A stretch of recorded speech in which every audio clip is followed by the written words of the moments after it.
I'd like to welcome you guys to this week's report. Today is Thursday, July 27th, and we're in the middle of a pretty remarkable week of fishing here across Southern California, and that starts up in the 805, I like to call it, around the Channel Islands, and the bluefin are biting up there as well. You know, a couple weeks ago I left out those boats up there, and then they had really good fishing last week, and then this week they're catching bluefin. So a lot of fish scattered up that way. The sport boats are getting on them. I know the Gray Light and the Aloha Spirit have been catching them. Early in the week, they're catching them on surface iron and stuff. These are bigger fish. So they're actually flying kites and stuff now, and just like regulation fishing up there, which is really cool to see how quickly they adapted to that up there. Also very cool to see is some migratory fishing that we're having both up there and down here for both barracuda and sand bass. The last week out of Long Beach has been some of the best summertime fishing that they've seen in years. I know my friend Aaron, who runs the Native Sun, posted today they had limits to sand bass for 27 people, over 100 barracuda. They were still fishing. He said it's the most fun he's had fishing in a long time. So these are good things. I don't know if this is a pattern that's changing back into the pre-1998 El Nino mode or what, but really nice to see these guys having something other than sculpting the target here, and I'm really hoping that holds up for a while, and I hope the sand bass and barracuda show up in more areas along the coast, like down in San Diego, and from there on up to Long Beach where they are in Huntington Beach. I'm going to stick to mostly offshore stuff today because got a lot to cover. As I said last week, I was pretty much done with tuna fishing, so we left all our tuna gear at home and we went to San Clemente Island. Fish for yellowtail and bass. The sport boats have been getting some yellows over there. My friend Larry was over there on a trip. I don't remember what boat he was, but he got a nice yellow recently, and they've been doing good over there. So we ran across, and as we were running across, there was some warmer water that had moved up. We had some tuna lures, but we just had our bass gear and our surface iron sticks. So anytime I'm offshore, I'm watching the water, and once we got off the shelf of Newport, it was cold, like 68, but then it bumped up to about 73 degrees. And that held out past the 14-mile bank, and then there was very hard and very defined, at least 3.5 degree temperature break between there and the east and the Cat. And that colder water was a pretty narrow band, but it was very defined. I mean, you can actually see the current rip on the surface because it was such a hard break. And on the cooler side of that break, there was a lot of bait. And we tried to snag a mackerel on the way out because we wanted to have a marlin caster on the boat. But we're unable to. So we stopped on some patties in that colder water, and they were just loaded with bait, but no mackerel. So we ran through there. That looked really good on the east end of Clemente or Catalina, and then we saw some really similar water on the on top of the mackerel bank above it and towards Clemente. And what was interesting, we heard the guys on the radio that were up on the escarpment talking about how the water temp had dropped, and they're in 63, 65 degree water, and down here we're in 68, 69 degree water. With lots of bait, something to just keep in the back of our brains. Pulled in around Gold Bluff to try and fish for yellows, but there was no current. Went up to the west end. It was really good weedless fishing, but it was very bad weedless catching. A lot of bites, a lot of short bites. They're all keyed in on rice over there.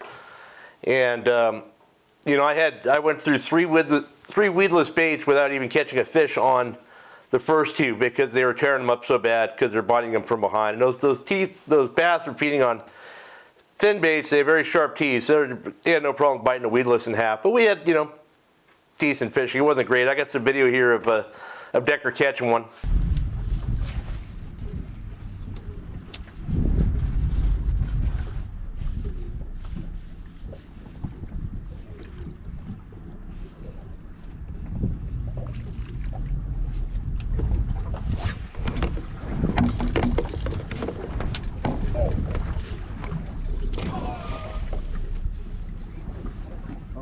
That was awesome.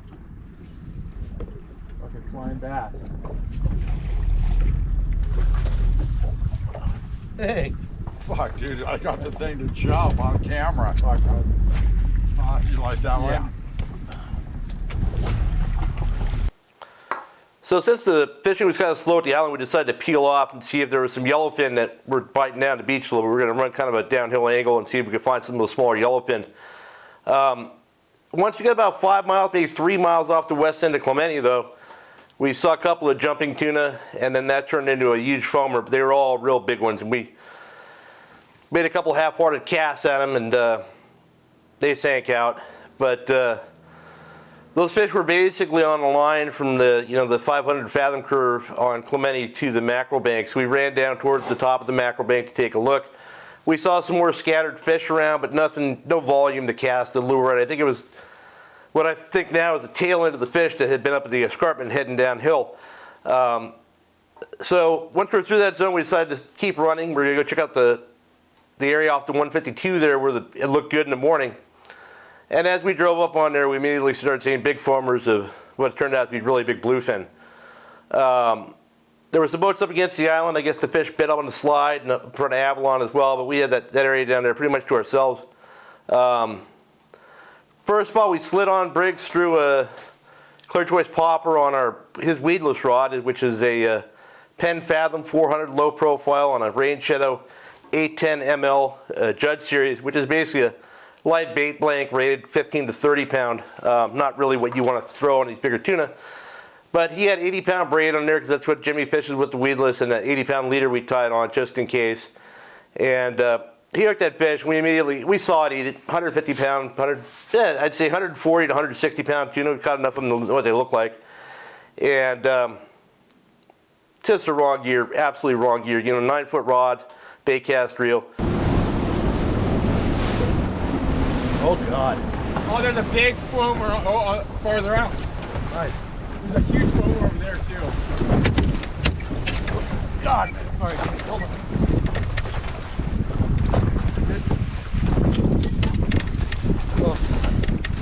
Oh, Nice fish. oh my God, he's on my fucking. Got him. Nice.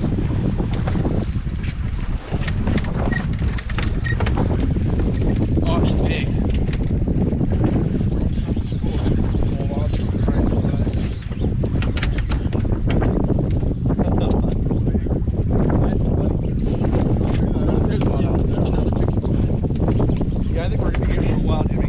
So the fish were still up, so we said, let's just pull on this thing really hard and either break it off or get it.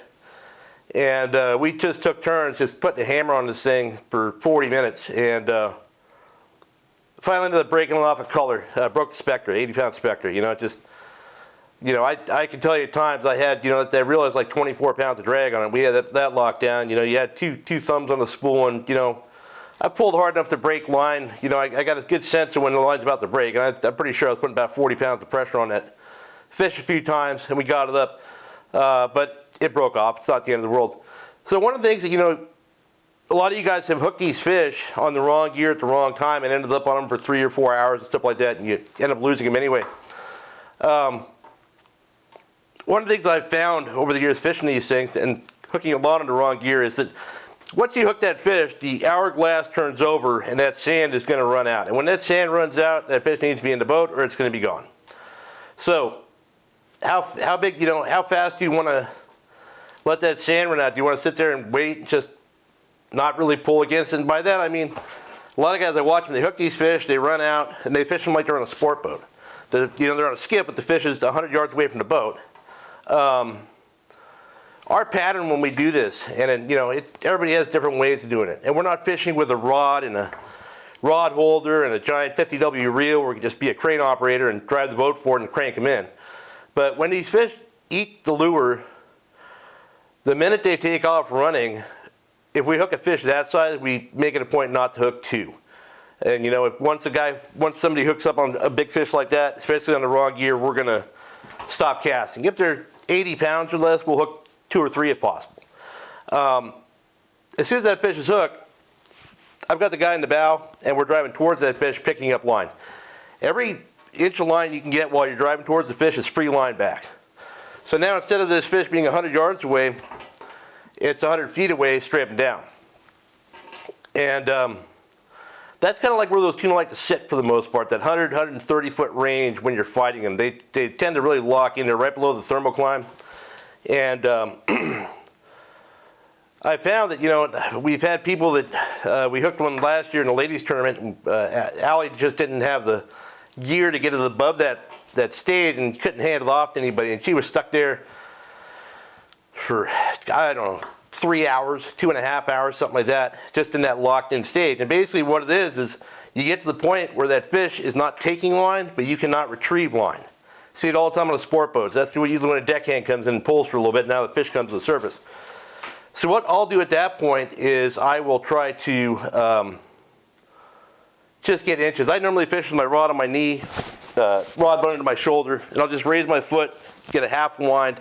Even if you get 6 inches, you know, a 400 size fathom, I mean, it probably gets, what, 30 inches per turn, so even a half a crank is 15 inches of line.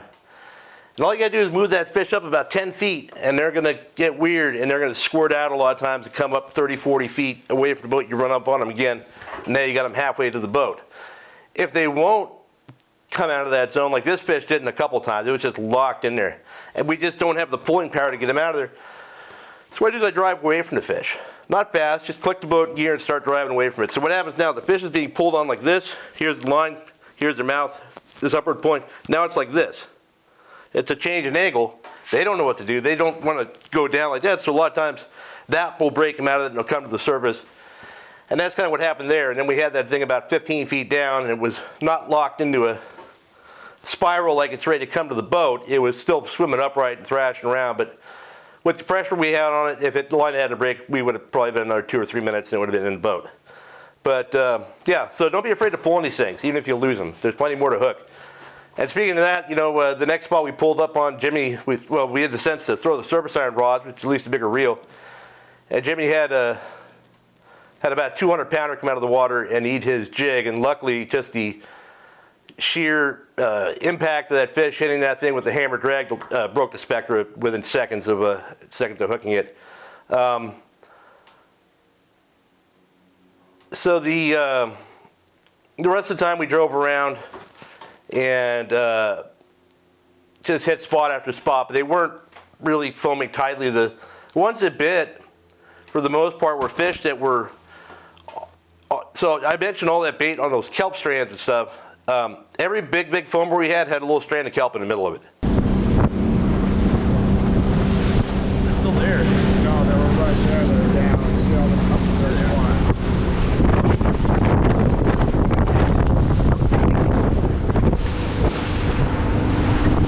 This big spot just popped up below us too. Bring the boat down, Rick. Okay, you got it, bud.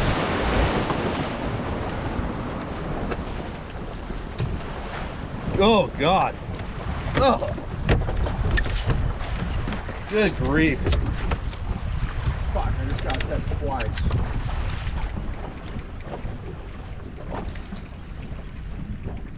Fuck.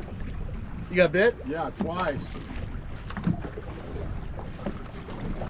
So these bluefin were finding that bait under the kelp and coming up and foaming. We also had an issue with the sun going behind the clouds. Every time sun went behind the clouds, no tuna.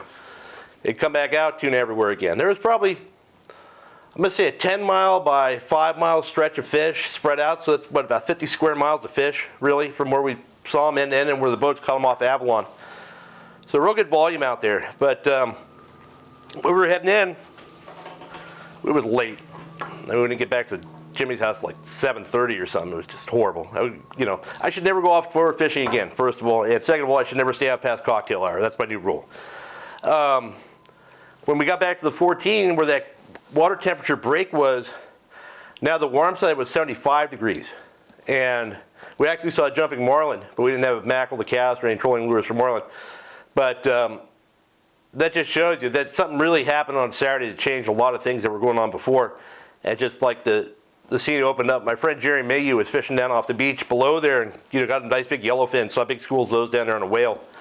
So it just kind of, everything happened all at once. And then on Monday, my friend Ryan Lawler was out running the whale watch trip, and he found these striped marlin that were tailing in 150 feet of water off Newport Pier. I mean, it's 6 marlin, and pretty amazing to see it. They're actually tailing, to the west because the south wind in the morning there, and they actually have drone footage of them as well. But that's pretty cool to see, and I know some other boats saw and hooked marlin over the weekend.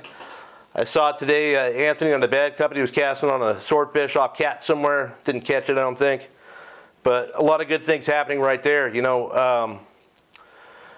other offshore news, everybody's doing well. The guys fishing for the real big ones are still getting them, mostly on kites. I mean, if you would have had a kite off the east end of Cat on Saturday, you could have had all the tuna you wanted. And there was real big fish there. I mean, we saw fish from anywhere from 100 to probably 250 pounds. And there's also foamers coming up in other areas. I know my friend Mitch on the Blackfish sent me a video where they had one hanging on the surface iron. I think we went 1 for 4, and had foamers up already. Check it out here.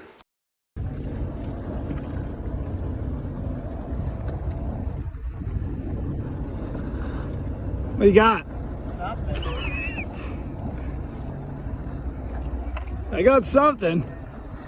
Oh, what the fudge is that? Whoa.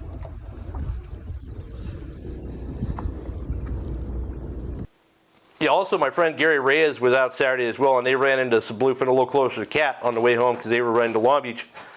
And they went over 2 as well, but had this cool video to take. But yeah, you know, it's mixed grade of fish. You get those real big ones close, and you got the smaller fish mixed with yellowfin. I know the Thunderbird had nice bluefin and yellowfin mixed all week long. And down in San Diego, they're getting the same thing, a mix of yellowfin and bluefin. My friend Jamie on the Seasons Sport Fishing 4-pack boat was out this week, and he was doing some kelp patty fishing. He had yellows and yellowfin and bluefin and all kinds of stuff, just completely, whole boat was bent all day long, it looked like. So they had a really fun time there. And you know, if you want to go out into San Diego, you know, there's so many great 4-pack operations that are pretty cost competitive with the higher end sport boats. You know, what you pay for a limited load overnight or day and a half trip, but you can do it on a 4-pack boat that leaves in the morning, comes back in the afternoon. And it's just for you and the captain, and they can fish everything from kelp patties to kites and trolling or casting lures of tuna and everything. And those guys have a good network, and they're pretty dialed in and pretty consistent. I know Dwayne down in San Diego, they're on Pinnacle, Jamie on Seasons, a bunch of other operations that are really good at what they do. And I definitely would suggest, if you want to go out and learn something for your own boat, or you want to go out and just have a more personal experience, I would definitely check out one of those boats. Yeah, I guess that's about it. The heat exhaustion is kicking in again here, and I don't really know where I'm going to fish this weekend. I might go somewhere Saturday, and I think I'm going to fish somewhere Monday, but it won't be for tuna, that's for sure. But if you guys get out, whether it's tuna or not, I hope you have a great weekend, and good luck if you fish.